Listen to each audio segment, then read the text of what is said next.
Welcome to this week's Ask GMBN, where we're going to be diving into your questions in a moment. I've got Neil Donahue here, so we're going to get some perfect answers for once. No Blake Sampson. Yeah, with his random answers. We've been getting these questions from your emails that you've been sending to ask@gmbn.com, and of course putting in the comments below the Ask videos. So, Neil, are you ready? Have you got some great questions? I'm ready. Have you got some good answers, Mark? I'll try. I'll try. First question, you might like this one. It's from Randy Morales. He says, does anyone use any kind of groin protection for mountain biking, at least in downhill? There's very little information for such an important part. Part of riding or literally body parts? I don't know. Both, I guess. Well, you know what? There's a story behind this because there is a GMBN presenter Ooyy. that has had a rather nasty testicular injury. Yeah. Let's put it straight to you. Yeah. So it is a valid point. It is. But it's rare. I don't know of anyone who wears any protection, to be honest. No. And even that person who that happened to doesn't. So maybe not. It's a rare injury, but if you're feeling like you need it, maybe a cricket cup. Potentially, I don't know. I don't know the answer to this, Martin.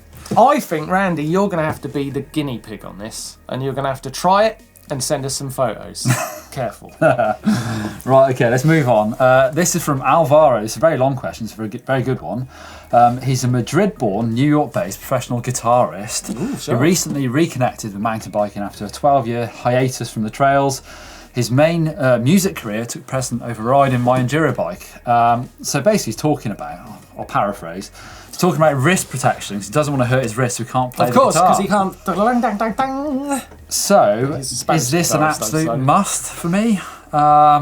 His dilemma comes from the fact he doesn't see many riders wearing wrist protection.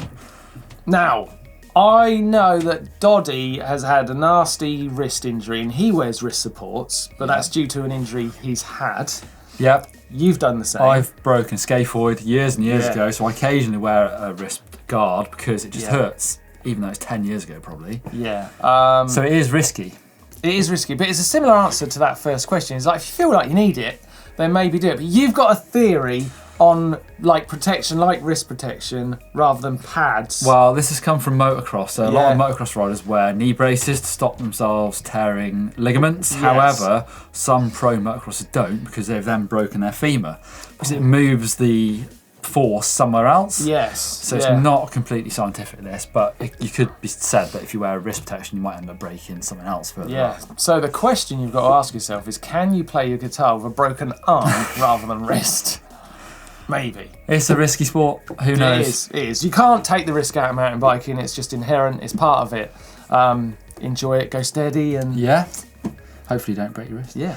So Brett Miller has got his first full suspension bike, a Giant Trance 2. And he's getting a feel for the longer bike, moving up from a hardtail cross-country bike. And he's learning to move his weight around.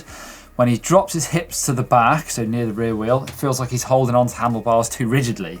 Any tips to keep a loose, relaxed grip whilst moving his weight back? Well, I've got a tip. Okay, so this is you. Just chill out a bit. Possibly. Sounds simple. You think maybe body positioning? I wonder if you might be too stretched out, so your stem might be a bit longer because the bike is longer, you're saying, than your old bike. Maybe the stem's too long as well, so when you're moving back, you're feeling really stretched out. Yeah. So think about your stem length, and we've got a video all about that. That having the correct stem length on your bike will not only transform the way you ride, but it will inspire confidence. Stems can be as short as 0 millimeters and as long as 120 millimeters. As well as considering the length of your stem, the rise is also important. Negative rises tend to be more suited to marathon and cross-country riding, where you need to keep the weight a bit lower for climbing. Flat or positive rises are more suited to downhill to keep the weight further back on the bike. Good video that. Like it. Right, I'm going to go with the questions now. This one is from John Keats. He was out on a bike ride on Friday. He was knocked off and broke his collarbone in 2 places. Oh dear. Gutted. Do we have any recovery advice, whether it be for fitness or not losing too much grip? He's also worried about it affecting his confidence. Confidence is a different issue. I guess you can only answer that, but I would say start slowly again when you do get onto a mountain bike. I've not broken collarbone, touch wood, but I've injured my shoulders plenty of times. And you can still sit on a turbo. I wouldn't really recommend going outside, but sitting on turbo is fine to keep your fitness going. Collarbones don't take that long. I've seen Rachel Atherton win the world champs 2 weeks after breaking a collarbone. Wow, that's quick. She had it plated. That's quick. Yeah, I wouldn't suggest coming back that fast. Yeah, I mean, it's always a good idea to take time in it on recovery. Yeah. And then once you come back at the right pace, your confidence will build. You know, confidence just comes from getting things right. You start to believe in yourself. But my big thing is, if I can, I'll get on a turbo just to keep my fitness going a little bit until I'm ready to ride a bike properly again. Yeah, true. And I was actually surprised when you said you hadn't broke your collarbone, because you broke pretty much everything I've else. separated both shoulders and broken both shoulders. More than once. And we're giving advice. Yeah. What a world, eh? Right, Ruben Robinson. I'm currently looking for a full suspension mountain bike. I enjoy enduro and bike parks, but I do a lot of riding on the road to get to them. Budget is £1,500. Any suggestions and angle to take on it to get the right bike? Yeah, so for sort of £1,500 euros, you can definitely get a full suspension bike. There's bikes like the Kleber Boss Nut in the UK, at least for £1,000. The cheapest Canyon full suspension bike is about £1,300, and you're looking really for something like a dropper post would be handy. Yes. You might have to upgrade tyres, you probably get a cheapish drivetrain, but the rest of the frame and the fork, especially on that Canyon, is rock shot suspension, so it's a pretty decent bike for that sort of money. It's like that. Look for like sales as well. If you get like clearance sales, you can get really great deals. So have a look around. It's a good budget though for a bike, isn't it? Yeah. Okay, Cormac Stapleton. Now this is a different budget, Neil. Right, okay. He's considering another bike. He's got a cheap road bike at the moment. Yeah. But he'd like a second bike for having fun on. Yeah. The budget, €200. €200. Wow, that's low. You definitely don't buy a new bike for that. I would say my recommendation, because it's going to be a throwaway bike. Second hand, you might be able to pick up a bargain, but you need to think about sort of, you know, usability. He does add that he likes he'd like to get into some trail riding. He'd like either a hardtail, an XC bike, a trials bike, fat bike. He's pretty open-minded, but fat bike at €200, very unlikely. I would definitely trawl eBay looking for a slightly older second-hand bike. You'll probably get something. Yeah, you never know, but not a new one. No. £200 bikes from supermarkets. It's disposable.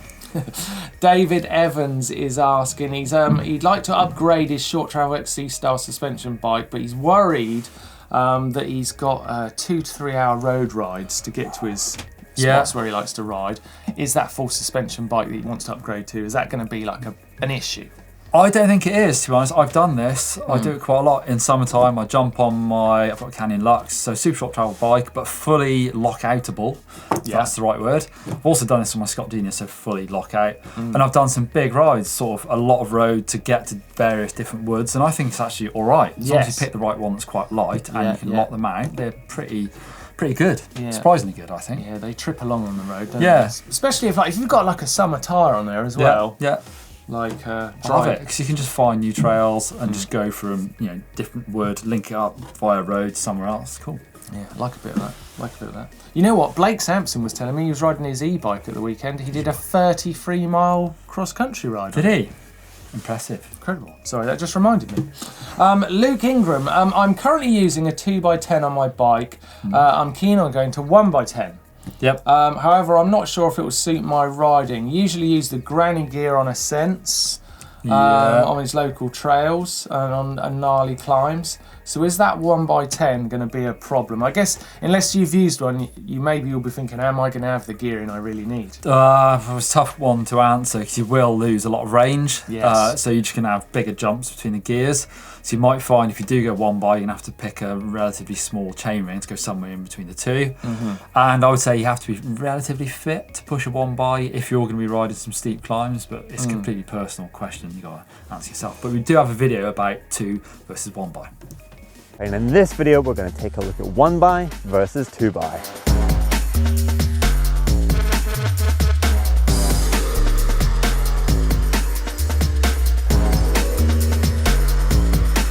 Okay, it's time to get serious. Now we're going to do quick fire. Neil, prepare yourself, because this is going to be, well, quick. I'm prepared. Right, Captain Hill, what do I upgrade on my bike when the cockpit is really heavy?